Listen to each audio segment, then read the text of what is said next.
Hello friend, आज हम लोग द हिंदू का न्यूज़ एनालिसिस देखेंगे 27 मार्च 2021 का।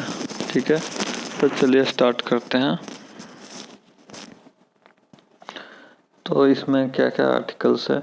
इसमें जो पहला आर्टिकल इन हाउस सीक्रेट्स, फिर उसके बाद सेकेंड आर्टिकल है dormant parliament fading business. Third article है was Aadhaar data breached has high court.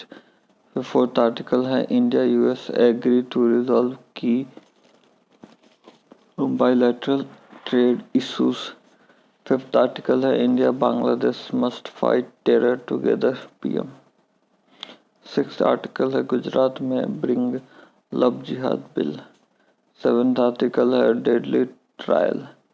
Eight article है Brazil virus that biggest genocides in our history. Last में प्रीलिम क्वेश्चन डिस्कस करेंगे और mains का प्रैक्टिस क्वेश्चन करेंगे। तो in house secrets से ये प्रीलिम में क्वेश्चन पूछ सकता है, जीएस पेपर 2 में क्वेश्चन पूछ सकता है under the structure organisations and functioning of executives. तो क्या आर्टिकल्स क्या है कि चीफ मिनिस्टर जो कि गवर्नर नॉमिनेट करता है executive authority. Chief minister is a real executive authority, जो कि एक रियल एग्जीक्यूटिव अथॉरिटी है चीफ मिनिस्टर। ठीक है, तो governor is the head of the state, chief minister is the head of the government. ठीक है, गवर्नर जो होता है वो हेड ऑफ द स्टेट होता है, लेकिन गवर्नमेंट का जो हेड होता है वो चीफ मिनिस्टर होता है। अपॉइंटमेंट कैसे होता है चीफ मिनिस्टर का? It does not contain any specific procedure.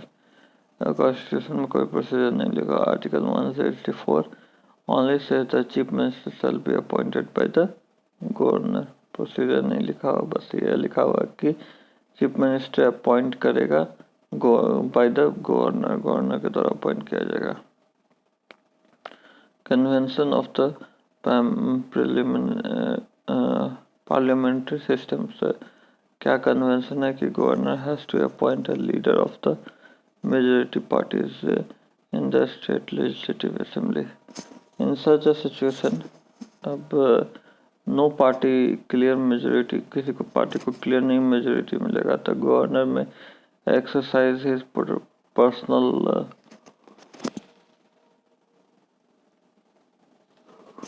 Personal discretion. ठीक है, डिस्क्रिशन मतलब डिसीजन, पर्सनल डिसीजन लेके बना सकता है किसी को भी।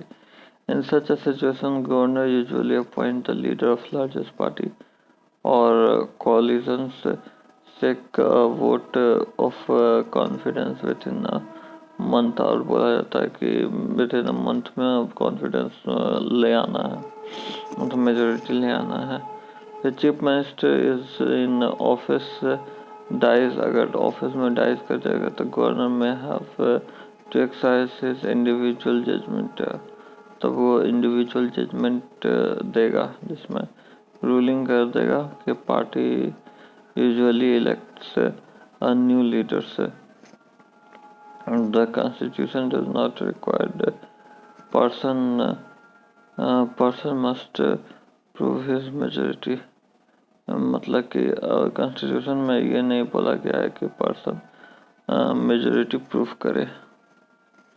ठीक है, the governor may first appoint him then ask him to prove the majority within a reasonable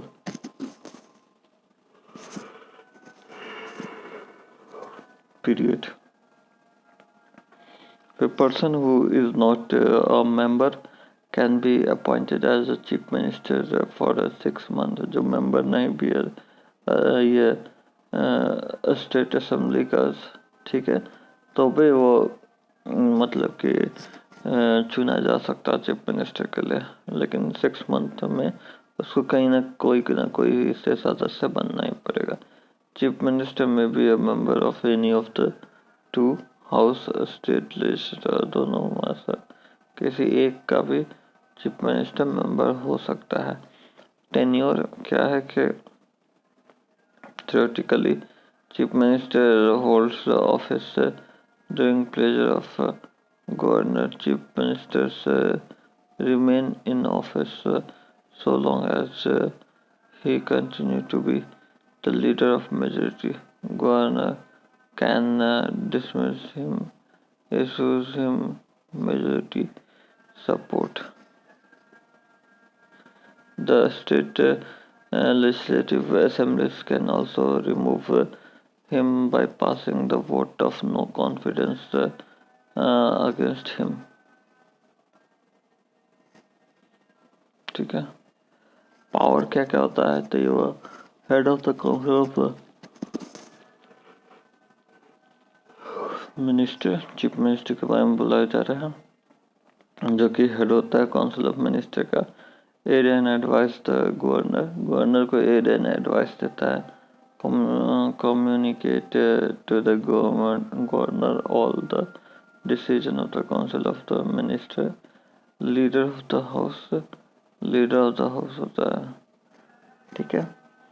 All the political allowances by him is the floor of the house. Recommend resolutions of the legislative assemblies. Recommend करता है governor को कि अब dissolve कर दीजिए। Advise the governor for summoning proroguing the session. अब से इससे रिलेटेड एक प्रीलिम का क्वेश्चन पूछेगा कि consider the following statement, constitution does not contain any specific procedure for the appointment of chief minister. बिल्कुल सही है। फिर उसके बाद सेकंड बोल रहा है कि person who is not the member of state legislature can not be appointed as chief minister. नहीं, ये बिल्कुल गलत है, ये नहीं हो सकता, अपॉइंट किया जा सकता। तो करेक्ट आंसर पूछ रहा था, ए हो जाएगा, वन ओनली। फिर नेक्स्ट जो आर्टिकल्स है about the dormant parliament fading business, इससे रिलेटेड प्रीलिम क्वेश्चन पूछ सकता है। आज जीएस पेपर 2 में क्वेश्चन पूछ सकता है। Under the parliament of the state legislative structure functioning, conduct of business, power and privileges and issues arising out of this. News क्या है कि trends of functioning of a parliament in the recent past, declining the function of the central legislatures, premature closure of the budget sessions due to the poll schedule across the India, declining parliament controls। क्या हो रहा है कि sinking session का duration sink कर रहा है, जिसमें बजट सेशन कर्टेल कर दिया गया है, जो कि 2020 Lok Sabha seat set only for 33 days, जो कि 33 डेज के लिए ही लोकसभा सीट बैठाया गया, the lowest ever in the history. Online parliamentary session were not considered, ठीक है। फिर next is declining bill scrutiny, bill का स्क्रूटनी नहीं हो रहा, ठीक है। The parliamentary committees like standing committees, select committees and joint committees are apparatus that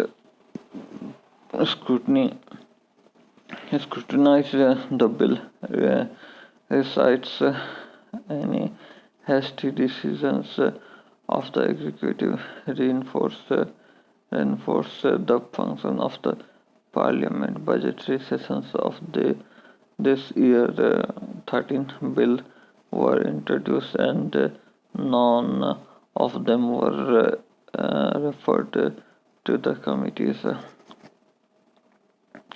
Many controversial contiguous bills were passed without proper deliberations. Bill pass जो कि government of national capital territories of Delhi amendment bill 2021 bill pass किया गया। फिर mines and minerals development and regulations amendment bill 2021 पास किया गया। The national bank for finance investment infrastructure and development NBFID bill 2021 पास किया। The insurance bill 2021 पास किया। Issue Altered क्या था कि governance mechanisms of the Delhi interesting LG with more power. ठीक है, ये एक इशू था।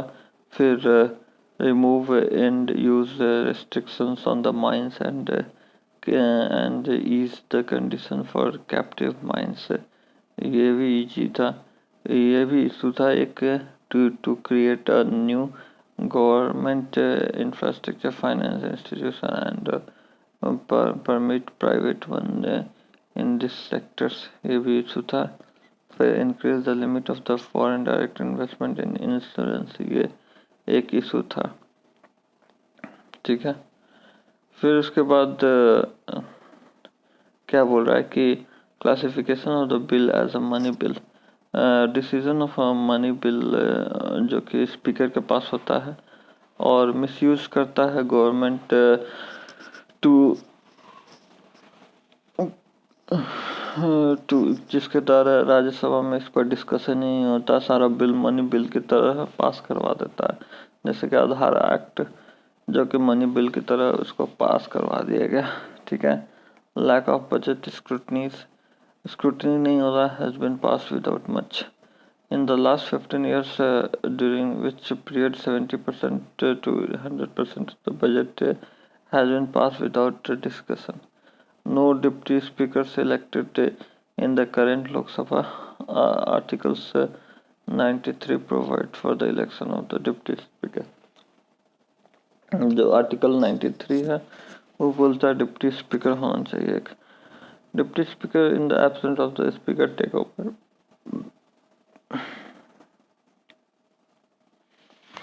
अब GS पेपर 2 में एक क्वेश्चन पूछ सकता है कि parliament as a check to the executives has been diluted in its function in the recent past examined। तो 50 वर्ड में 50 मार्क्स का क्वेश्चन है। फिर नेक्स्ट आर्टिकल्स है कि was Aadhaar data breach ask high court. Aadhaar card का data breach हुआ है ऐसा हाई कोर्ट पूछ रहा है। ठीक है, इससे रिलेटेड प्रीलिम में क्वेश्चन पूछ सकता है और GS पेपर 2 में क्वेश्चन पूछ सकता है under the government policies and intervention for the development in the various sectors and the issues arising out of these designs and implementation। ये एक स्टैट्यूटरी बॉडीज है और GS पेपर 3 में क्वेश्चन पूछ सकता है under the inclusive growth and the issues arising from its. तो news क्या है कि आधार एक 12 डिजिट नंबर होता है, issued unique identification data issue करता है to the residence of the India. Citizen नहीं, residence of India.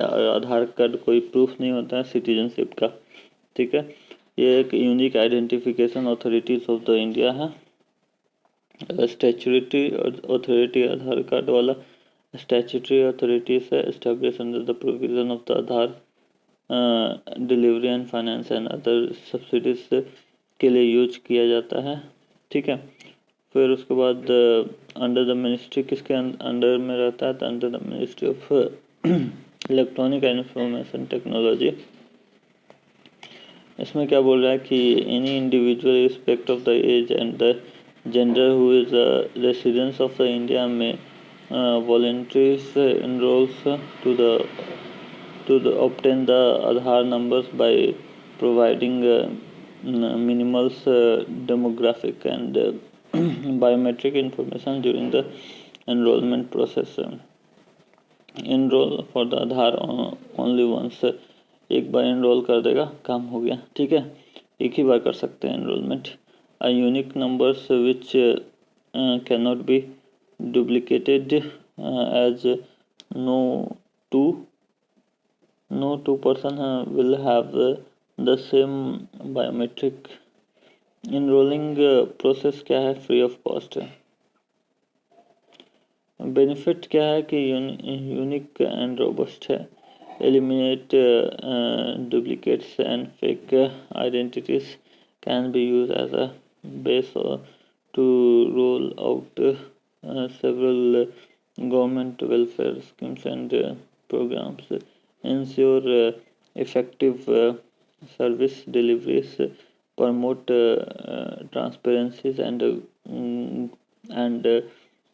good governance को promote करता है. This is the only program of its kind globally. फिर उसके बाद state of the art ID is been provided free of cost as such a large scales to the people. Aadhaar number क्या बोलता है कि does not have the any intelligence but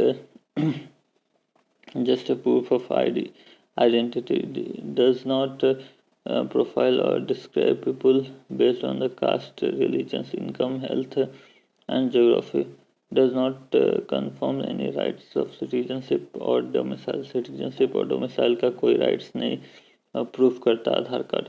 Aadhaar card क्या है कि आइडेंटिटी प्लेटफॉर्म है, enable करता है government for direct delivery various subsidies benefits and service just by using Aadhaar number only. Strategic policies are tools for the social and functional inclusion and public sector delivery reforms may help the margining financial budget and increasing the convenience promotes hassle-free people centric governments. Concern क्या है कि आधार is vulnerable to illegal harvesting of biometrics and identity frauds or leakage of biometrics and demographic data either from the central Aadhaar repositories or from the points of the sales or the enrollment device. Vulnerable towards the unauthorized use of the biometrics and identity people illegally. Identifying the peoples by inappropriate matchings of biometric stores in the Aadhaar database makes it possible to track individual activities across multiple domains of a service. Using the Aadhaar IDs led to the identifications without concerns. Individual may be tracked or put under the surveillance वगैरह वगैरह है. ठीक है, इसमें एक judgement याद रखना कि Aadhaar schemes was challenge before the supreme court by justice K S Puttaswamy claiming of infringements upon the fundamental rights guaranteed by the constitution. इसमें सुप्रीम कोर्ट 2018 में रूल किया कि that the Aadhaar card act 2016 is constitutional, but it's struck down some of the individual sections of the act as unconstitutional. The Aadhaar and the other laws bills 2019 was passed by the parliament in 2019, allowing a voluntary use of the Aadhaar as a proof of the identity for the users for contain certain services. तो इससे related पहले मैं question पूछ सकता है जैसे कि the Aadhaar identity card confirms the rights to the citizen and the domiciles of the Aadhaar number holder. नहीं, ये आधार कार्ड से आप आइडेंटिटी प्रूफ है, बस इससे आप सिटीजनशिप या डोमिसाइल नहीं प्रूफ कर सकते हैं. फिर उसके बाद सेकंड स्टेटमेंट है कि Aadhaar platforms work as a strategic policies tools of governments of India for the social and financial inclusion and public sector delivery reforms. बिल्कुल सही है, ये सेकंड स्टेटमेंट सही है, करेक्ट पूछ रहा है तो आंसर हो जाएगा बी. फिर नेक्स्ट आर्टिकल्स है about the India US agrees to resolve the key bilateral trade issues. अब क्या न्यूज़ है कि India and the United States to resolve the key outstanding bilateral trade issues जैसे कि strategic cooperations and sharing shared objective. फिर उसके बाद revitalise engagement through the US-India trade policy forums, digital trade, intellectual properties, agriculture, labor and climate and environment trade policy forums during 2021 में जो हो रहा है उससे तो ये सब प्रॉब्लम को रिजॉल्व करेगा। ठीक है। High level dialogue mechanism between the India and the US के क्या है, तो more than 50 bilateral inter governmental dialogue mechanism है, जैसे held at the ministerial level में हेल्ड किया जाता है। इंडिया यूएस 2+2 मिनिस्ट्रियल डायलॉग है जो कि बहुत फेमस है, 2+2। ठीक है। फिर उसके बाद है हेडेड, जो कौन हेड करता है, तो foreign and defence minister head करता है, foreign and defence minister. 3 round हो चुका है 18, 19, 20 में। फिर इंडिया यूएस कॉमर्शियल डायलॉग होता है जो कि ministry of commerce and industries and US secretaries of commerce जो कि दिल्ली में फरवरी 2019 में हुआ है। India US economic and financial partnership जो कि finance minister US secretary of treasury ये लेता है। ठीक है, जो कि 2019 में हो चुका है। फिर India US trade policy forum जो कि कॉमर्स एंड इंडस्ट्रीज और यूएस ट्रेड रिप्रेजेंटेटिव हेल्ड करता है। और India US strategic energy partnership जो कि ministry of petroleum and natural gas and US secretary of energy लिया है। ठीक है। और एक लास्ट है तुम्हारा India US homeland security dialogues जो कि ministry of home affair and secretary of US department of homeland secretary.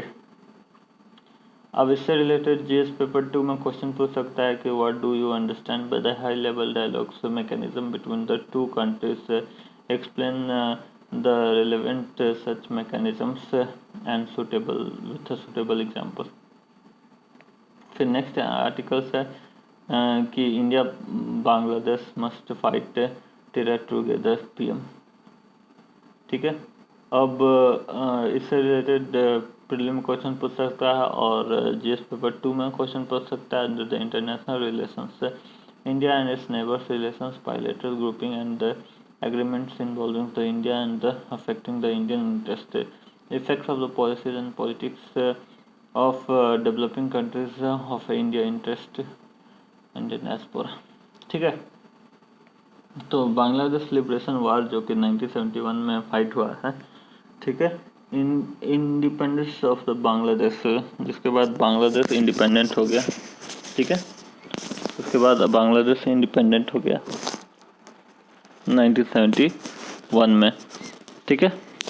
तो March 26, 1971 eastern Pakistan declare independence under the Sheikh Mujibur Rahman. India roles क्या था कि शेल्टर टू द रिफ्यूजी को शेल्टर दिया, ट्रेन किया मुक्ति बाहिनी को, Bengali freedom fighter. 16 December 1971 Dhaka fell to the Mukti Bahini के जो कि एक एलिट फोर्स था। ठीक है। दिसंबर 16 को विक्ट्री डे सेलिब्रेट करता है और मार्च 26 को इंडिपेंडेंट डे सेलिब्रेट करता है बांग्लादेश। ठीक है। तो इंडिया एंड बांग्लादेश रिलेशंस क्या है कि 1971 में रिकॉग्नाइज किया है separate and independent states and establish diplomatic relations। 50+ bilateral institutional mechanism है, security, trade, commerce, powers and energy, transport, connectivity, science and technology, defense, river और maritime affairs etc इसको discuss करेगा। ठीक है। बॉर्डर मैनेजमेंट क्या क्या करेगा कि India and Bangladesh shares 4096.7 kilometres of the border lines, जो कि सबसे हाईएस्ट बॉर्डर लाइन शेयर करता है बांग्लादेश को। उसके बाद शेयर करता है किसको, चाइना को। उसके बाद किसको, तो पाकिस्तान को। उसके बाद किसको, तो म्यांमार को। उसके बाद किसको, नेपाल को। उसके बाद भूटान को। उसके बाद अफगानिस्तान को। तो longest land boundaries that India share with Bangladesh. ठीक है। अब India Bangladesh land boundary agreement came to force in 2015. 2014 में settles the maritime boundary arbitrations, और बाय द यूनिक क्लॉज के तहत वो जो मैरिटाइम बाउंड्री है उसको सेटल किया गया. तो in the bay of Bengal sharing river waters, और India and Bangladesh share 54 common rivers. Bilateral joint river commissions in 1972 को बनाया गया. Maximise the benefit from the common river systems. फिर गंगा वाटर ट्रीटीज 1996 में साइन हुआ, जो कि शेयर करता है water of the river Ganga from January 1 to May 31 से.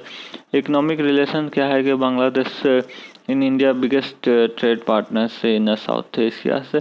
India exports US 9.21 billion exports US dollars to 90.2 to the Bangladesh, and वहाँ से बांग्लादेश का से 1.4 बिलियन का इम्पोर्ट होता है, यानी कि इंडिया ट्रेड सरप्लस है. ठीक है, बांग्लादेश के साथ. बांग्लादेश को 1160 मेगावाट्स ऑफ इलेक्ट्रिसिटी सेल करता है इंडिया बांग्लादेश को.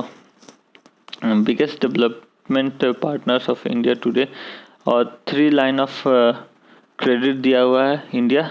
ठीक है, लास्ट 8 ईयर से, जो कि 8 बिलियन के अराउंड है. Grant access to the Bangladesh, example construction of Akhaura Agartala rail lines. Akhaura Agartala rail lines को बैठाया जा रहा है अकूरा बांग्लादेश में. ठीक है, फिर उसके बाद इनलैंड वाटरवेज को डेवलप किया जा रहा है. फिर construction of India Bangladesh friendship pipeline. अब इससे रिलेटेड GS पेपर 2 में क्वेश्चन पूछ सकता है कि India and Bangladesh share the historical civilizational and cultural ties. In this context, discuss the relevant and stable relationship between the India and Bangladesh. फिर next article say about the Gujarat may bring love jihad bill से. अब news क्या है कि Gujarat government plans to introduce the Gujarat freedoms of religions bills. It is in its legislatures which seeks to penalize forcible or fraudulent religious conversions by marriage. अब love जिहाद क्या है कि are terms used to describe the imaginary criminal conspiracies by the Muslim men aimed at forcible convicting vulnerable Hindus women to the Islam through the trickerings and marriage. So ये but this is not imaginary. जहाँ जहाँ आग होता है वहीं पर धुआं होता है, तो कुछ ना कुछ तो आग लगा हुआ है, तभी तो धुआं हो रहा है. इस बात में बिल लाया जा रहा है, तो ये इमेजिनरी नहीं हो सकता. ठीक है, ये ऑथर का बस कहना है, इसलिए यहाँ पर लिखा हुआ है. कुछ ना कुछ तो बात है, तभी तो बिल लाया जा रहा है. इतने लोग पागल थोड़े होंगे.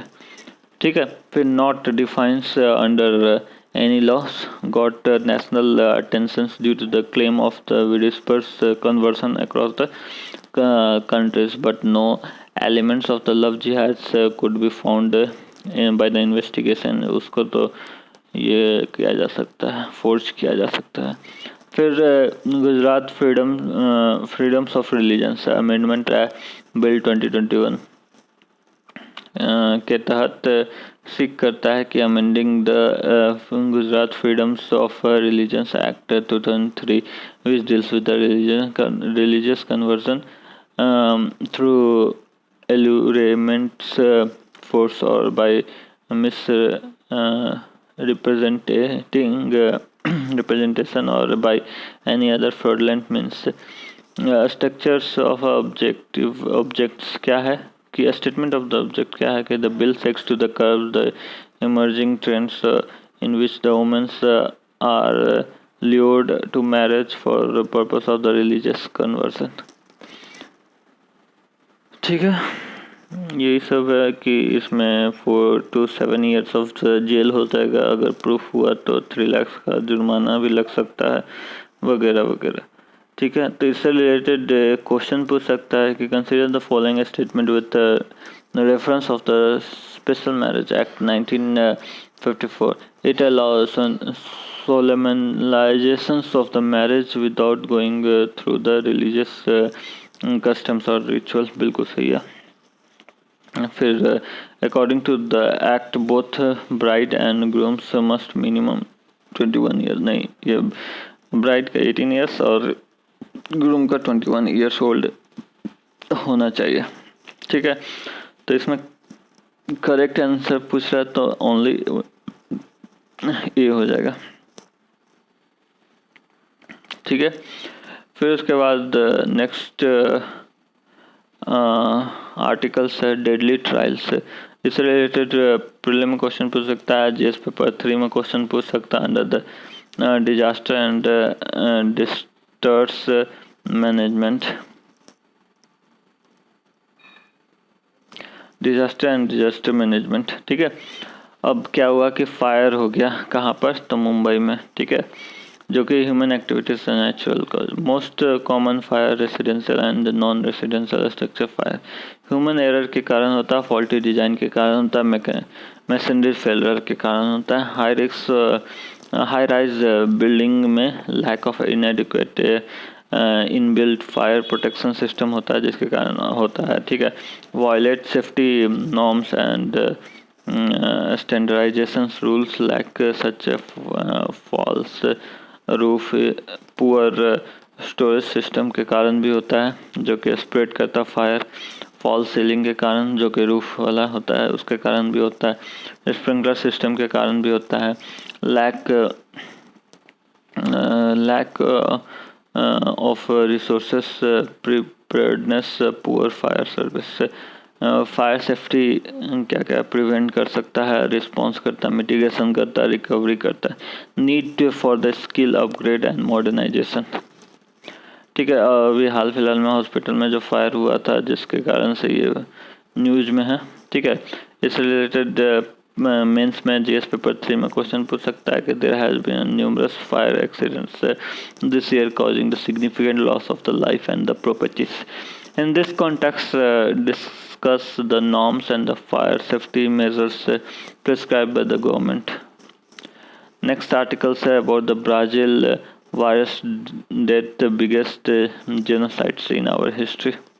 ब्राज़ील में बहुत ज़्यादा डेथ हो रहा है ड्यू टू कोविड-19, ठीक है, और अप्रॉक्सीमेटली 3 लाख डेथ हो चुका है।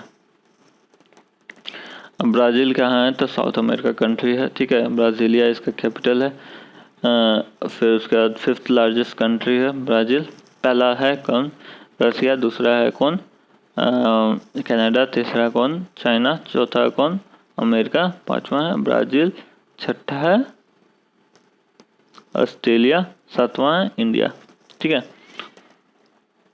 फिर उसके बाद तुम्हारा ये सारे साउथ अमेरिका कॉन्टिनेंट के से कंट्री से शेयर करता है boundary except Chile and Ecuador, ठीक है।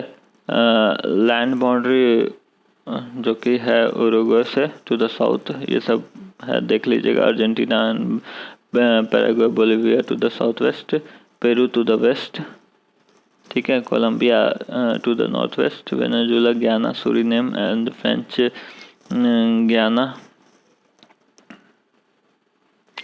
in the north. Very little seismic and volcanic activity due to Brazil position near the center of the South America plates. इसमें Amazon rain forest पाया जाता है most of the parts, ठीक है। फिर